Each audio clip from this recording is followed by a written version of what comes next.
গণমাধ্যমে অজস্র অমানবিক খবরের ভিড়ে সম্প্রতি একটি পরিত্যক্ত অন্ধ ঘোড়াকে উদ্ধারের মানবিক খবর বেশ সাড়া ফেলে দেয়। অসহায় প্রাণীর প্রতি কলেজ ছাত্রের সেই মানবতার গল্প দেশবাসীর পাশাপাশি পৌঁছে যায় প্রধানমন্ত্রীর দোরগোড়ায়। আমি জানি আমাদের দেশের সরকার সে একজন পশুপ্রেমিক। সোহানের এই ব্যতিক্রমী উদ্যোগের প্রশংসা করে তার পাশে দাঁড়িয়েছেন প্রধানমন্ত্রী তারেক রহমান। অন্ধ ঘোড়াটির পরিচর্যার জন্য তার পক্ষ থেকে মঙ্গলবার ৩০ জুন রাতে আর্থিক সহায়তা পাঠানো হয়েছে।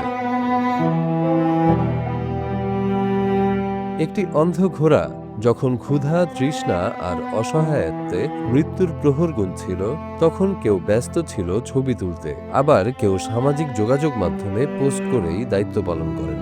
কিন্তু বাঁচিয়ে তোলার জন্য তারা কেউই বাড়িয়ে দেননি সাহায্যের হাত। ওইখানে দেখি অনেক মানুষ যায় রাস্তা দিয়ে, অনেকে তো ভিডিও করে, নেটে ছাড়ে, কিন্তু কেউ তো বাসায় নিয়ে যায় না। তখন দেখে খুবই খারাপ লাগে আমার। তখন আমি এটাকে বাসায় নিয়ে আসি। অন্ধ বইলে একদম ছেড়ে দিল, এর কোনো মালিক ছিল না।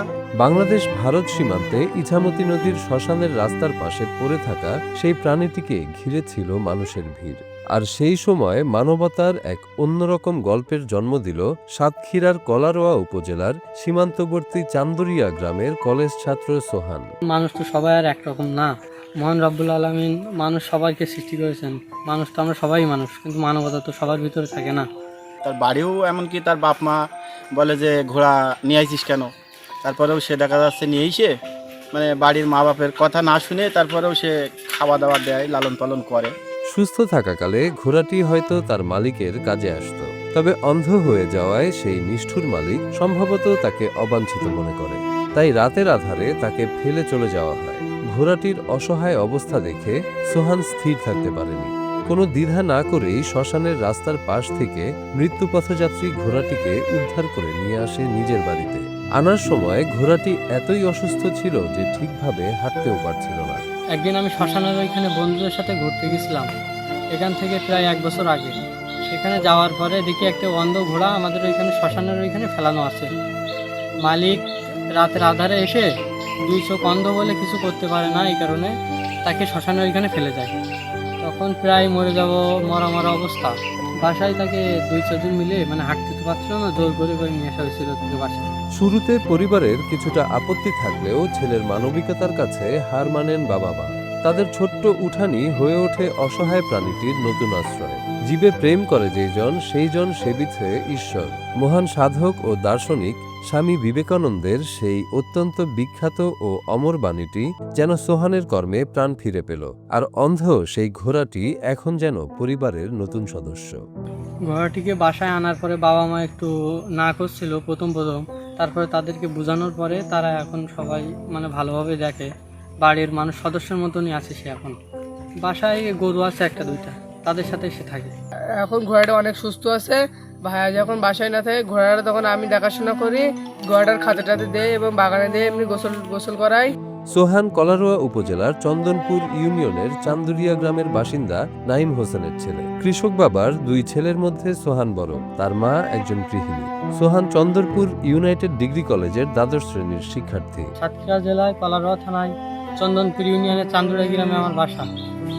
আমার নাম সোহান, বাবার নাম নাইমুর রহমান, আর আমার ছোট ভাইয়ের নাম রোহান। আমি চন্দনপুর ইউনাইটেড ডিগ্রি কলেজের ইন্টার সেকেন্ড ইয়ারের একজন ছাত্র।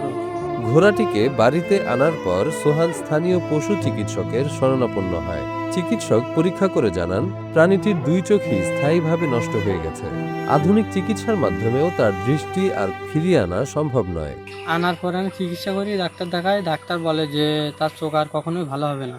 চিকিৎসকের এমন হতাশাজনক কথাও দমাতে পারেনি সোহানকে, বরং এই অবলা প্রাণীকে আর কখনোই রাস্তায় ফেলে রাখা যাবে না বলে দৃঢ় প্রতিজ্ঞ হয়েছে সে। প্রতিদিন নিজের হাতে চোখের ড্রপ দেওয়া, কাঁচা ঘাস, খৈল, ভুসি খাওয়ানো, পানি পান করানো, পরিচর্যা করা সবকিছুই এখন সোহানের নিয়মিত কাজ। পরিবারের অন্যান্য সদস্যরাও এখন সমানভাবে প্রাণীটির যত্ন নিচ্ছেন। প্রতিদিন সকালবেলা উঠি, তার আগে যে চোখের ড্রপ দিয়ে দিই, তারপর তাকে গোসল করাই, গোয়ালঘর পরিষ্কার করি, তারপর তাকে খাতে দিয়ে ছোলা দিই। তারপর গরুর ফিট আছে আর নারিশ আছে, তারপর বুটের গোলা যে ভুসি বলে ওইটা দিই, আর এমনি যে ভুসি আছে ওইটা দিই। শুরুতে তার বন্ধুরা অনেক হাসি তামাশা করলেও এখন তারা তার এই মহৎ কাজের প্রশংসা করে। সোহান পড়ালেখার পাশাপাশি দিনমজুরের কাজ করে ঘোড়ার খরচ চালায়। যখন এই ঘোড়াটিকে আমি বাসায় আনার পরে অনেক মানুষ বন্ধু বান্ধব বলে এই পাগল তোমাদের একটা অন্ধ ঘোড়া নিয়েছে, কোনো কাজকাম করতে পারে না, দেখো ওই মরা ঘোড়াটাও বানিয়ে নিয়েছে। এখন তারা অনেকে বাহবা দেয়, তারা ভালো বলে, কিন্তু তখন অনেকে অনেক রকম কথা বলতো। এখন আমি পড়াশোনা করি, তার পাশাপাশি কাজ করি, দিন মজুরি কাজ করি, তার পিছনে যা খরচ হয় সেখান থেকে আমি জোগাড় করি আর কি। ছাত্র হিসাবে চালানো খুবই কঠিন। সে বিভিন্ন ধরনের মানুষ অনেক কিছু বলেছে, সে তো এসব কানে না দিয়ে মনে করেন যে ঘোড়া মাত্র লালন পালন করছে। সোহানের বাবা নাইম হোসেন ছেলের এই উদ্যোগে খুবই গর্বিত। প্রথমে কিছুটা দ্বিধা ছিল, তবে অসহায় অবলা প্রাণীর প্রতি নিজ সন্তানের এমন মায়া দেখে তিনি আর মানা করতে পারেননি। কেননা মানুষ হিসেবে শুধু মানুষের নয়, অসহায় প্রাণীর প্রতিও মানুষের দায়িত্ব আছে। দুইটা চোখ নাই, কানা ঘোড়া কি করতে নিয়েছে, তো বলছে না ঠিক দেখি ঘোড়াটা কেউ খালি ঠিক আছে, তা এখন ওই ঘোড়াটা যদি আমি খাওয়াই দেবে সুস্থ করতে পারি এইটাই। পরে সে ঘোড়া নিয়ে আসলো, আমরা রাগবাগ করছিলাম, তারপরও সে বলছে না অনুরোধ করলো, করার পরে আমি ঠিক আছে, সেখান থেকে সেই ঘোড়াটা লালন পালন করছে। স্থানীয়দের মতে একটি অসহায় প্রাণীর জীবন বাঁচানোর এমন উদ্যোগ সত্যিই বিরল। সোহান দেখিয়ে দিয়েছে মানবতা শুধু মানুষের জন্য নয়, পৃথিবীতে প্রতিটি প্রাণের জন্যই সমানভাবে মায়া থাকা উচিত। তবে সোহানের পক্ষে ঘোড়ার খরচ চালানো আসলেও কঠিন। ঘোড়াটার পেছনে তো অনেক খরচ আছে, খাদ্য খেয়াই মাসে অত টাকা ইনকাম নেই, এই জন্য জুগাড়ি কাজ করেও মনে করেন ওর জন্য খাদ্য টাদ্য আনতো, এনে খাওয়াইছে। এখন মনে করেন আপনারা যদি কেউ সহযোগিতা করেন তাহলে এই সোহানের প্রতি একটু ভালো হবে আর কি। নিজের জীবনের সেই তো আমার মনে হয় সেই ঘোড়াটার ভালোবাসে বেশি। এই অন্ধ ঘোড়াটি যতদিন বেঁচে থাকবে নিজের পরিবারের সদস্যের মতোই তার যত্ন নেওয়ার প্রতিজ্ঞা সোহানের। তবে সোহান কলেজ ছাত্র হওয়ায় তার অর্থনৈতিক স্বাধীনতা এখনো নেই। সমাজের বিত্তবান প্রাণীপ্রেমীদের পাশে পেলে তার এই মহৎ কাজ চালিয়ে যাওয়ার পথ আরও মসৃণ হতে পারে। স্বার্থ আর ব্যস্ততার এই সময়ে সোহানের গল্প যেন মনে করিয়ে দেয়, পৃথিবী এখনো সুন্দর আছে কিছু মানুষের নিঃস্বার্থ ভালোবাসার কারণে।